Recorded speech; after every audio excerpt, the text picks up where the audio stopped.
Hey everybody, it's Curse, and today I wanted to bless you with my Self-Ignite Crit Bone Curse Warlock build. When I first started working on this one, I was looking at the Warlock class and seeing only dot builds. The class is very much designed with an identity of being a dot class.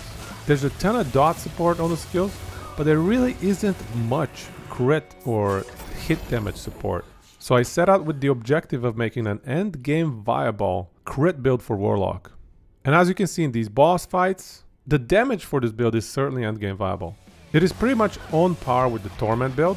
The Julra kills are faster, but that's mostly because of better items that I've acquired over the last few days. The Torment build can easily get 10-second Julra kills. I've had some of the best itemized MG folks on my channel tell me that they've killed Julra in like 7 seconds, shout out Ryan. So the damage of this build is very similar to the Torment build. Some of the other aspects of the build are not as good, I have to say. But it is still an endgame viable build, and that's really important to me, is to just expand on the Warlock meta and give myself and other Warlock enjoyers more options for the endgame. I'm going to highlight a lot of these nuances in the video, so let's just jump in. Irashaimase!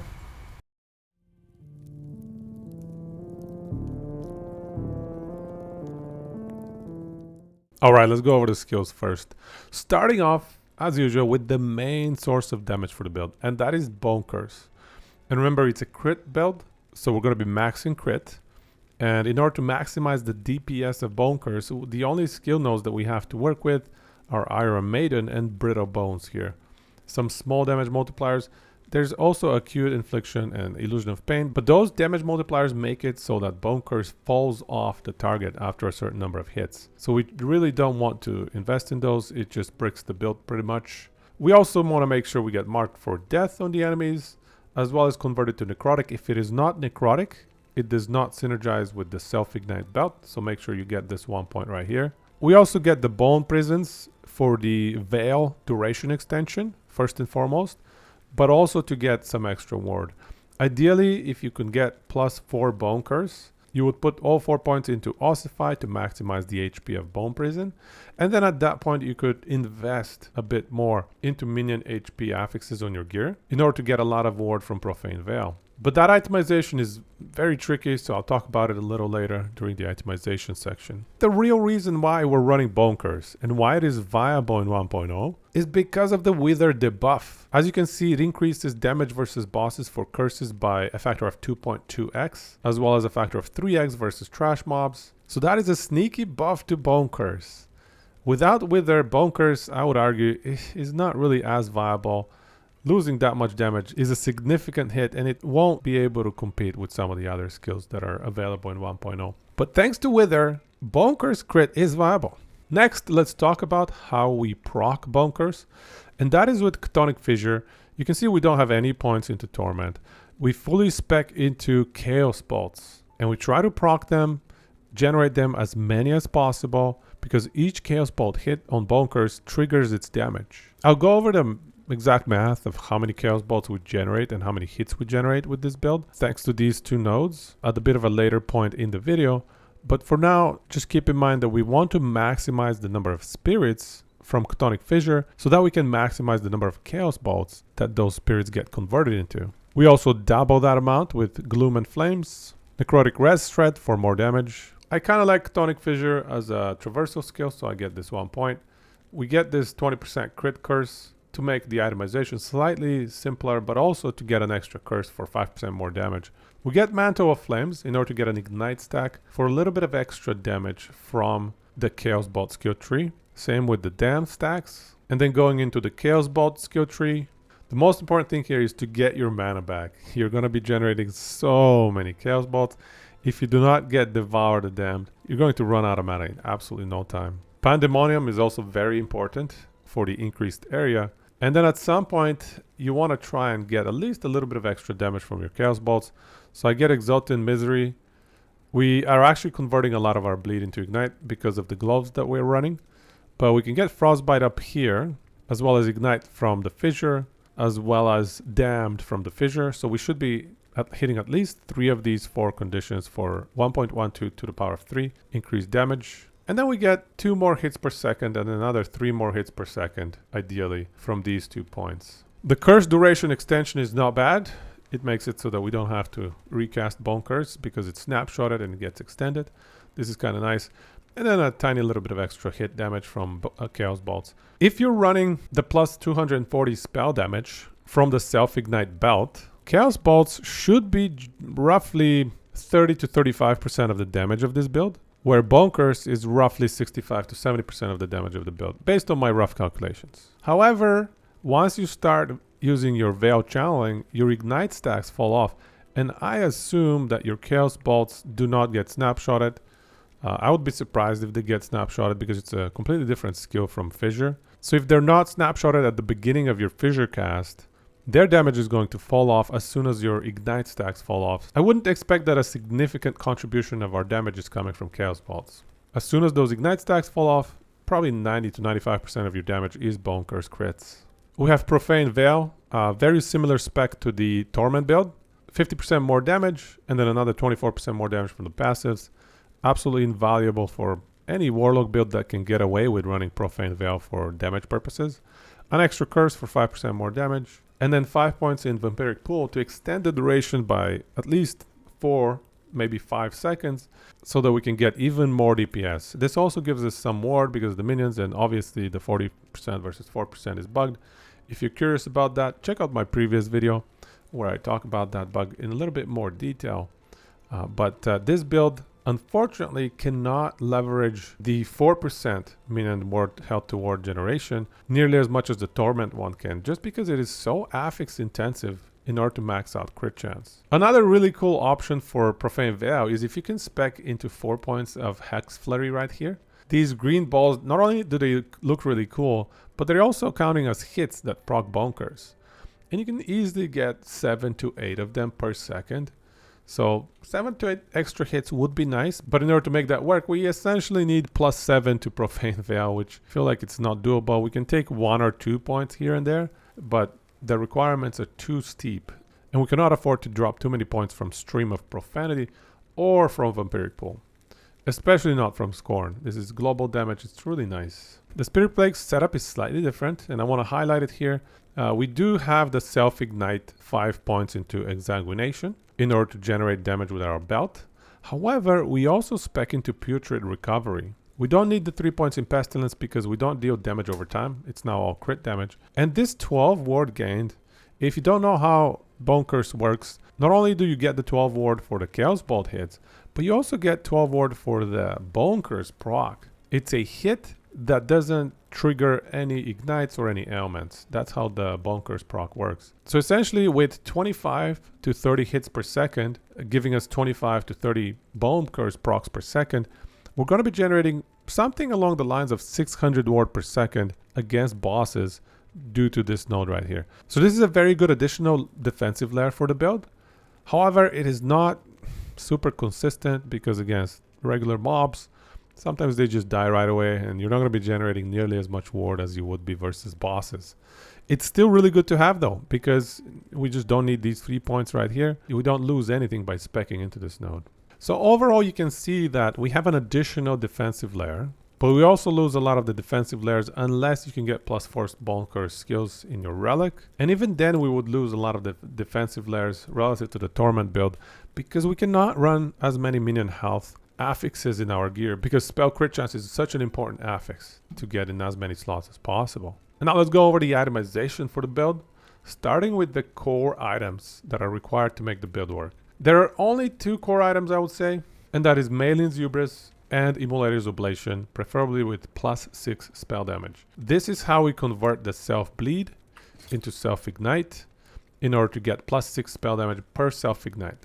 Right now, every single cast of Spirit Plague gives us either 5 or 6 stacks of Ignite on us, which is 30 to 36 spell damage per cast. And then we can snapshot that when we decide to, when we cast Bone Curse. Which reminds me, please make sure you do not skill another Affliction right here, because that would overwrite your 40 Ignite stacks Bone Curse with potentially a lower spell damage Bone Curse, and you don't really want that. So if you happen to get a legendary potential Malin's Hubris or Immolator's Oblation, I would recommend going for perhaps Intelligence, maybe some necrotic damage, Minion health is good if you have +4 to bone curse in your relic and you've maxed out your HP on your bone prisons. Necrotic res is okay, not as good as the other build however, because it only gives us defenses in terms of ward per second, so it's probably not the greatest value.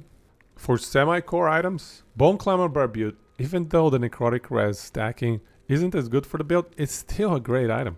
We get so much ward per second for free just by equipping it, and it also has int by default.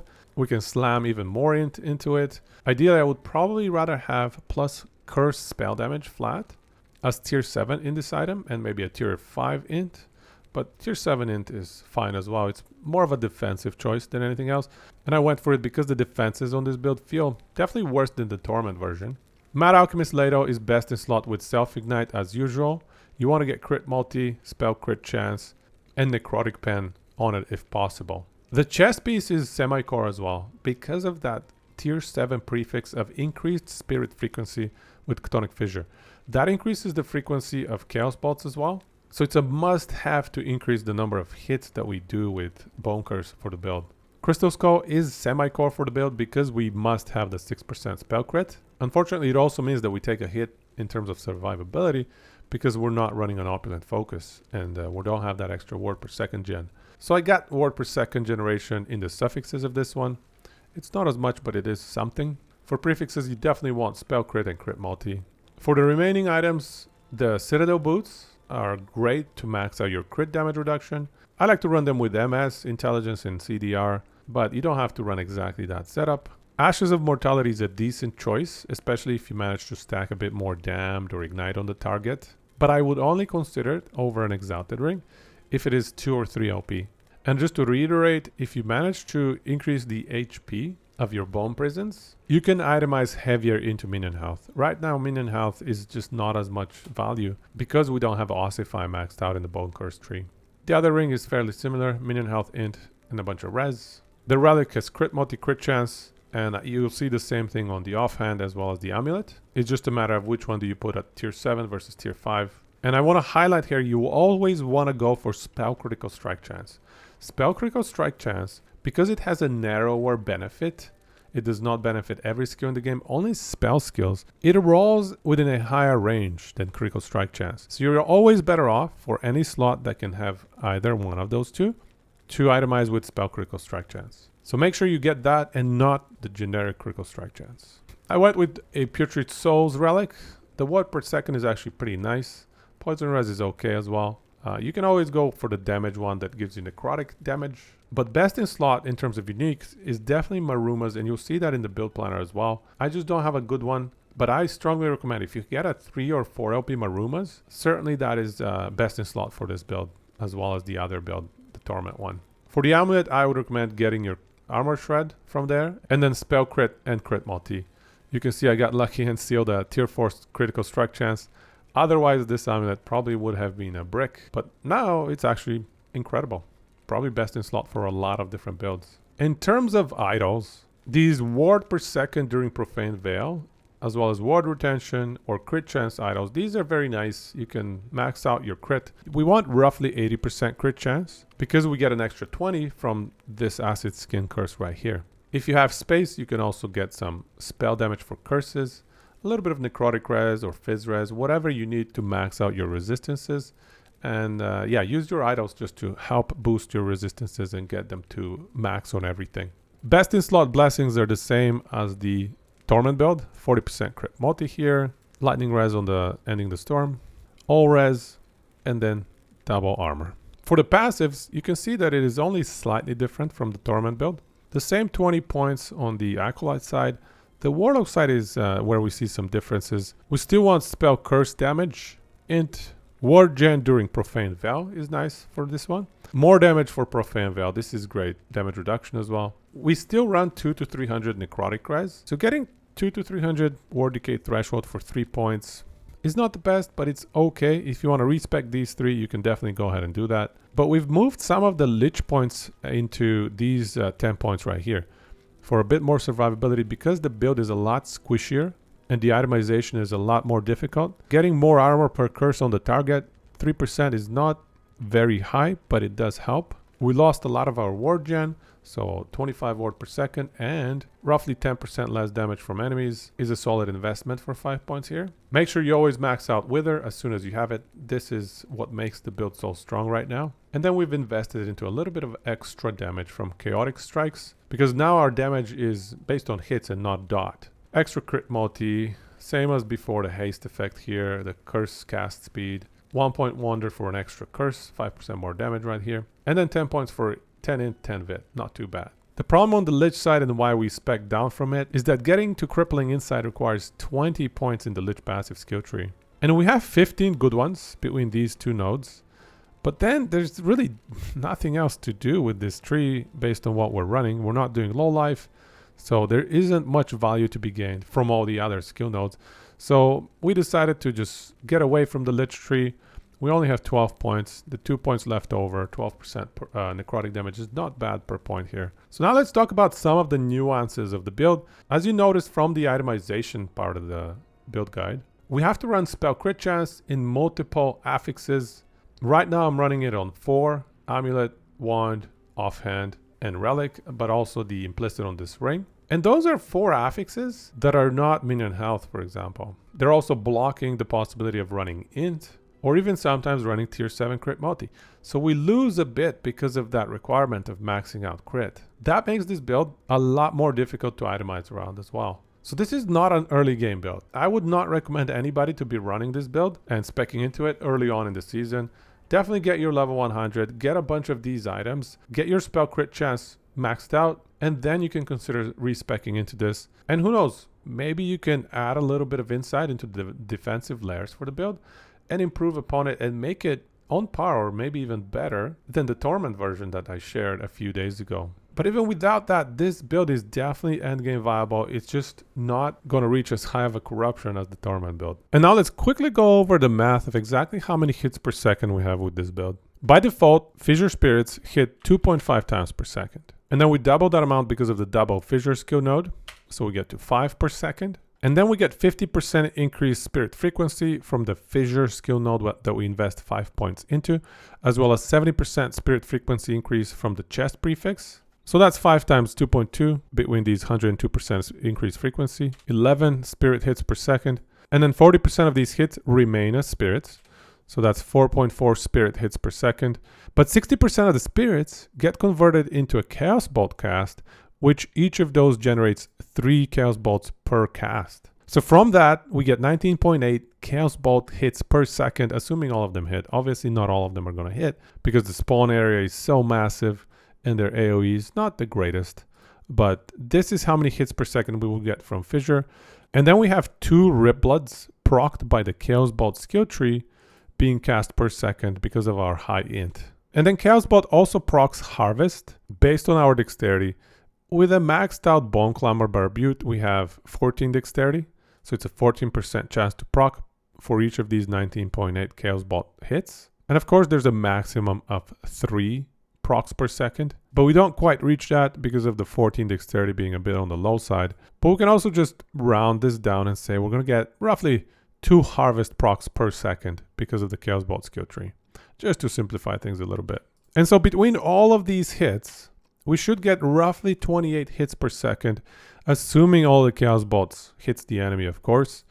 And these are 28 Bone Curse procs with max crit, with the Wither damage boost for Bone Curse. And this is how we get such respectable DPS for the build. 28 hits per second. And now I'll quickly go over the skill rotation. It's going to be similar to the Torment build skill rotation. First, you want to get your Ignite stacks with Spirit Plague up to 40. Like this, and then you cast Bone Curse, you go through the enemy with your Fissure, and then you cast your Veil, and that increases DPS significantly. One thing to note is you want to make sure that you hit the enemy or the boss with your Chthonic Fissure, because the Acid Skin application is a function of the initial hit. So if your Chthonic Fissure doesn't hit the enemy, you're not going to get the benefit of this 20% crit chance. So always make sure that you pass through the enemy with your Chthonic Fissure. Always make sure that you cast your Bone Curse when you have at least 40 Ignite stacks, because it does get snapshotted, that spell damage from Bone Curse. It is a function of your Ignite stacks at the time of casting it. And then I also have Transplant on the skill tree. It doesn't really do anything. We just don't really care for Chaos Bolts. We're never going to be active casting them. So it's just something that we put there, but it pretty much adds no value whatsoever. You can consider respecing Chthonic Fissure away from being a traversal skill and just utilizing that one extra skill point elsewhere. Something else to keep in mind is that if there are no enemies nearby and you Chthonic Fissure, you're going to be losing a lot of mana because they're not going to be hitting too many enemies, and when they don't hit anything, they don't generate mana. So as soon as the enemies die, you just kind of run out of mana. It's kind of annoying. But if you're fighting a good pack of enemies, you can see our mana is stable. We even gain mana. But yeah, you have to worry and take care of your mana management a little bit better, and make sure to recast your Fissure where you see a lot of enemies, especially tankier ones, because they'll give you mana back. The damage application of this build is also slightly clunkier compared to the Torment build that I shared a few days ago, because you have to make sure that you apply Bone Curse on the enemies that you want to essentially kill. If there's an enemy heading towards you and you just Bone Curse like this, but they happen to be slightly away from the Bone Curse, they're not going to be dying when they get close by. Whereas with Torment, as soon as they walk into range of Fissure, the Torment curse is going to kill them. So it's a lot smoother gameplay with Torment. And so that is my verdict for the build. It's slightly clunkier and not as clean compared to the Torment version. The DPS is very similar, so we don't worry about DPS side. The survivability, however, it's a bit lower. I would venture a guess that this build can do 500 to 700 corruption, whereas the Torment one can do a bit higher. And that's making sure we exclude the impact of this bugged vampiric pool, of course. With really well min-maxed gear, this build can also probably be very close to what Torment can do, but I doubt it's going to be as good overall. But the important thing here is it's not too far behind. This is a very viable endgame build, and the gameplay and the itemization is quite a bit different compared to the Torment one. So I'm very happy with the fact that we can have a crit Warlock build that is strong in the endgame, despite it being slightly weaker than the Torment build. And now I'll leave you with a couple of videos of Corruption 611 mono as well as Corruption 1003 mono. You can see that 1003 is very sketchy. I almost died a few times. So this build is not great for that level of difficulty. Corruption in 611 feels more comfortable. Yes, we're getting far too much ward because of Profane Veil, but I do believe with better min-maxed gear, Corruption 600 is certainly doable with this build. But for me, one of the coolest things about this build is all the projectiles that we generate, and the fact that we're hitting, I don't know, 25, 30 times per second. It's like we have a fireworks show with 20 or so Chaos Bolts exploding all over our screen every second. So I hope at least some of you get to try it. Like I said, it's definitely not as good as the Torment build, unless someone out there can pick it up and improve upon it and find something that I didn't. You never know, it might be even better than the Torment build with a few minor upgrades.